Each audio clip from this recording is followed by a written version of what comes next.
শিক্ষক শিক্ষার্থীদের অনুদান দেবে সরকার, আবেদন ও নিয়মাবলী নিয়ে আজকের এই ভিডিও।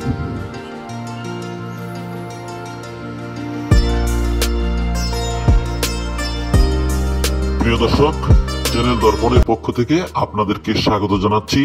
আমি মোহাম্মদ লোকমান মিয়া, সীতাকুণ্ড, চট্টগ্রাম। এতক্ষণ শুনছিলেন শিরোনাম, এবারে বিস্তারিত।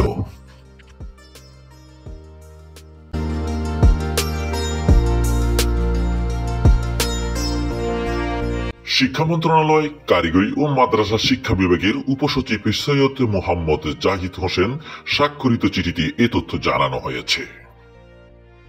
চিঠিতে বলা হয়, মাদ্রাসা ও কারিগরি শিক্ষা প্রতিষ্ঠান শিক্ষক কর্মচারীদের দুরারোগ্য, বিশেষ চাহিদা সম্পন্ন শিক্ষার্থী বান্ধব প্রতিষ্ঠান গড়ার নিমিত্তে প্রয়োজনীয় প্রস্তুতি গ্রহণ এবং পাঠাগারে উন্নয়ন কাজের জন্য মঞ্জুরির আবেদন করতে পারবে। শিক্ষা প্রতিষ্ঠান বাছাইয়ের ক্ষেত্রে অনগ্রসর এলাকার অসচ্ছল শিক্ষা প্রতিষ্ঠান অথচ প্রতিষ্ঠানের লেখাপড়ার মান ভালো এরূপ প্রতিষ্ঠানকে অগ্রাধিকার প্রদান করা হবে।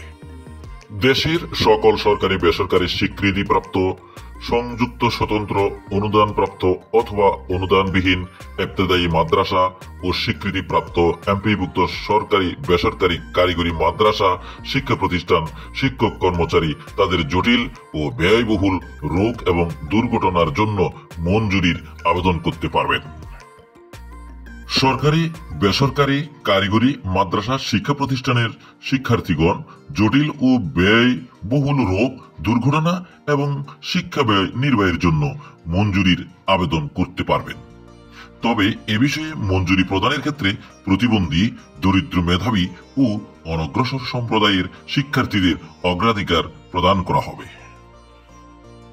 উক্ত মঞ্জুরিকৃত অনুদান প্রাপ্তির লক্ষ্যে আগ্রহী শিক্ষা প্রতিষ্ঠান শিক্ষক কর্মচারী ও শিক্ষার্থীদের আগামী 1 মার্চ থেকে 15 এপ্রিলের মধ্যে কারিগরি ও মাদ্রাসা শিক্ষা বিভাগের ওয়েবসাইট www.timed.gov.bd শিক্ষা প্রতিষ্ঠান শিক্ষার্থীদের আর্থিক ও শিক্ষক কর্মচারী অনুদানের আবেদন ফর্ম বাটনে ক্লিক করে www.mygov.bd থেকে অনলাইনে আবেদন দাখিল করতে হবে। নির্ধারিত সময়ের পরে কোনো আবেদন গ্রহণ করা হবে না। সরকারি ও বেসরকারি কারিগরি ও মাদ্রাসা শিক্ষা প্রতিষ্ঠানের শিক্ষক কর্মচারী শিক্ষার্থীদের অনুদানের আবেদনের ক্ষেত্রে নীতিমালাটি www.time.gov.bd ওয়েবসাইটে পাওয়া যাবে।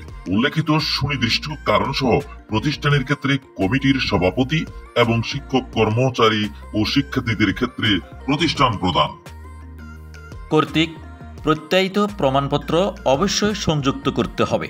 প্রত্যয়নের নমুনা অনলাইনে দেয়া থাকবে। প্রতিষ্ঠানের ক্ষেত্রে বরাদ্দকৃত অর্থ শিক্ষা প্রতিষ্ঠানের ব্যাংক অ্যাপ নম্বরে প্রদান করা হবে এবং শিক্ষক কর্মচারী ও শিক্ষার্থীদের অনুকূলে বরাদ্দকৃত অর্থ মোবাইল ব্যাংকিং এর মাধ্যমে প্রদান করা হবে।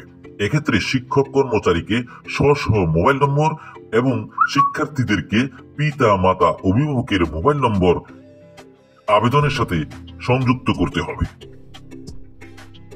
উল্লেখ্য যে মোবাইল নম্বরটি নগদ সিস্টেমের রেজিস্ট্রেশন করে দিতে হবে। আবেদনকারী শিক্ষক কর্মচারীকে তাদের জাতীয় পরিচয়পত্র এবং শিক্ষার্থীদের তাদের অনলাইনে জন্ম সনদ এবং পিতা মাতা অভিভাবকের জাতীয় পরিচয়পত্র অবশ্যই সংযুক্ত করতে হবে। 2023-2024 অর্থ বছরের যেসব শিক্ষা প্রতিষ্ঠান শিক্ষক কর্মচারী ও শিক্ষার্থী অনুদান পেয়েছেন সেসব শিক্ষা প্রতিষ্ঠান শিক্ষক কর্মচারী ও শিক্ষার্থী এ বছর চলতি 2024-25 অর্থ বছরে আর্থিক অনুদানের জন্য আবেদন করতে পারবেন না। কারিগরি ও মাদ্রাসা শিক্ষা বিভাগ জানিয়েছেন, বিভাগের ওয়েবসাইটে www.time.gov.bd প্রবেশ করে শিক্ষা প্রতিষ্ঠান শিক্ষক কর্মচারী ও শিক্ষার্থীদের আর্থিক অনুদানের আবেদন ফর্ম বাটনে ক্লিক করে অনলাইনে অনুদান পাওয়ার আবেদন করতে হবে।